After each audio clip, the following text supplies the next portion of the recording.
Tariff वार, भारतीय खेती के लिए दोधारी तलवार। बिल्कुल ऐसा ही है भाई जो ट्रंप ने अब टैरिफ लगाए हैं सब देशों पर, भारत पर भी 26% टैरिफ लगाया है। तो इसका कुछ ऐसा फर्क पड़ेगा भारतीय खेती पे कि अगर इसे जू का तू रखे।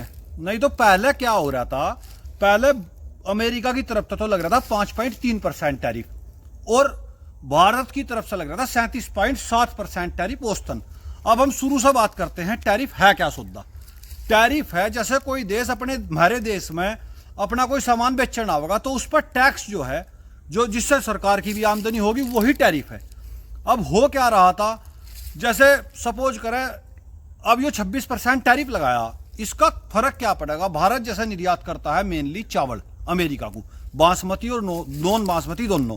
तो पहले 3% टैरिफ था मात्र अमेरिका की तरफ से, जो भारत का चावल जा रहा था उस पर 3% टैरिफ था, और इसके बदले जो अमेरिका का चावल भारत आ रहा था उस पर टैरिफ था 80%। तो अब अमेरिका ने इस टैरिफ को बढ़ाकर 26% कर दिया। यानी अगर वहां ट्रांसपोर्ट के बाद 200 रुपए किलो चावल जा रहा था भारत का, तो वो अमेरिका के बाजार में 206 रुपए किलो उपलब्ध हो रहा था। अब यो क्या होगा, 200 रुपए किलो जो चावल भारत का वहां जाएगा, वो 26 दूनी 52 यानी 252 रुपए किलो उपलब्ध होगा। इसका सीधा सीधा नुकसान किसानों को होना, क्योंकि किसानों जब उनके पास विकल्प ज्यादा हो जाएंगे, भारतीय चावल की मांग कम हो जाएगी, उसका किसानों को फर्क पड़ेगा। अरे एक चावल के मामले में नहीं, जितनी चीजों का भारत वहां निर्यात कर रहा था सब पर फर्क पड़ना ही पड़ना है। अब इसका करें क्या। अब दूसरी बात, टैरिफ बढ़ा दिया जा, अगर दूसरी इस बारे में बात होगी, टैरिफ बढ़ा दिया जा तो भाई पहले ही 5 गुने से भी ज्यादा 6-7 गुने तक भारत ने टैरिफ लगा रखे अमेरिका पर। एक तो यह बात है। दूसरा, जब भी टैरिफ बढ़ेगा, आपने चीन के मामले में देखा होगा, दोनों तरफ तक बढ़ेंगे। अगर उसने बढ़ाया दोबारा वो बढ़ाओगा। फिलहाल 125% दोनों ने टैरिफ लगा रखे। अब भारत 72 अरब डॉलर का व्यापार कर रहा, मतलब अमेरिका में निर्यात कर रहा अपना, और अमेरिका से भारत में जो निर्यात हो रहा वो हो रहा मात्र 42 अरब डॉलर का। तो बीच का गैप इतना है, अगर उस चक्कर में हम फंस गए तो तबाह हो जाएगा मामला, कुछ फर्क नहीं पड़ने का, बहुत बुरा हाल हो जाएगा भारत का, वो मामला चलने वाला नहीं है। अब दूसरा, टैरिफ कम कर दें। भाई साहब, किसानों के लिए टैरिफ एक तारबाड़ का काम कर रहा है पूरे देश में। समझो अगर टैरिफ कम होता है तो होता है क्या, हमने अपने टैरिफ घटा दिए, और टैरिफ घटाकर बहुत कम कर दिए। सपोज करो 100 रुपए का एक सामान अमेरिका से यहां आ रहा, उस पर टैरिफ हमारा लग रहा 35%, यानी वो 135 का हो गया। भारतीय किसानों ने वही सामान 125 रुपए में बाजार में रख रखा। 135 का अमेरिका का तो बिकना नहीं, 125 में भारत का बिकेगा। अगर यही टैरिफ कम करके किसानों सीधा सीधा 3% टैरिफ कर दे, वही सामान 103 रुपए में बिकने लगे, तो 125 वालों का लेगा कौन, या तो रेट कम होंगे। और भारतीय कृषि की यह हालत है, वित्तीय स्थिति इतनी खराब है, तुम सब जानो कितना बुरा हाल है।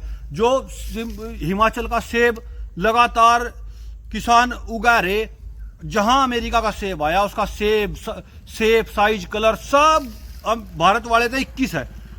क्यों लोग उसे लेंगे भारत के को, तो सेब का पूरा मामला तबाह हो जाएगा। अखरोट जो पर्वतीय क्षेत्रों में पैदा हो, जिन पर दूसरा विकल्प भी नहीं है, अखरोट के किसानों में भी सेम यही समस्या होगी। कपास में तो गुजरात, महाराष्ट्र और पंजाब में इतना बुरा हाल है, कपास जितनी भी वहां आत्महत्याएं हो रही, अधिकतर कपास के किसान कर रहे हैं। उनकी वित्तीय स्थिति पहले ही इतनी खराब है, अगर टैरिफ कम कर दिए तो भारतीय कृषि की रीढ़ की टूट जाएगी बिल्कुल। अब इसके बाद कुछ मेरे जो बुद्धिजीवी वर्ग है भाई, वे कह रहे होंगे कि जी अमेरिका के किसानों पर तो इतना कम टैरिफ है अमेरिका का वहां, और भारत ने इतना ज्यादा टैरिफ लगा रखा है, उसके बाद भी हमने आज तक तो सुना नहीं कि अमेरिका के किसान आंदोलन कर रहे हो, धरने पर बैठे हो। भारतीय किसानों को ऐसी क्या दिक्कत है।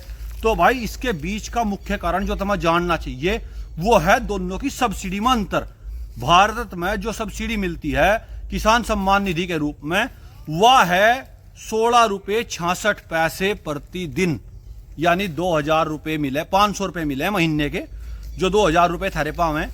अब अगर अमेरिका की सब्सिडी की बात करें तो अमेरिका की सब्सिडी तुम सपोज नहीं कर सकते 440 गुनी ज्यादा है, यानी उन्हें किसान को वहां सब्सिडी के रूप में एक दिन के 7438 रुपए मिले हैं। यानी अगर 2 अमेरिका के किसानों की सब्सिडी जोड़ दी जा तो वह लगभग भारत के राष्ट्रपति के तनख्वाह के बराबर हो। अब भाई मेरा तो भारत सरकार का यही एक विनम्र निवेदन है, कुछ भी करो जी, कृषि को हिस्सा अलग रखो, यो पहले ही टूटा फटका विभाग है, किसान वैसे ही मरे पड़े। अगर आपने टैरिफ, आपको कुछ भी करना, बात करो किसी और क्षेत्र में ऊपर नीचे करो, लेकिन जो ये टैरिफ है खेती वाले, इन्हें बिल्कुल भी कम ना करो जी। अगर ये कम कर दिए तो भारतीय कृषि तबाह हो जाएगी। और इसका एक 1939 के आसपास का उदाहरण है, यही सेम स्थिति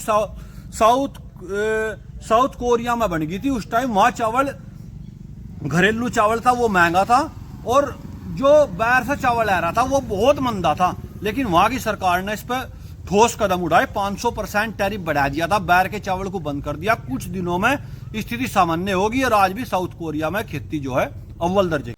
अगर अब तक भी आप इस पेज पर जुड़े हुए हैं, मुझे देख रहे हैं, तो इसका मतलब आपको मेरी वीडियो पसंद आई। और जाते जाते मुझे सुझाव जरूर देकर जाइए, इसमें क्या और मैं बेहतर कर सकूं था, और कितनी मेरी बात सही है, कितनी गलत, और क्या भारत सरकार को करना चाहिए।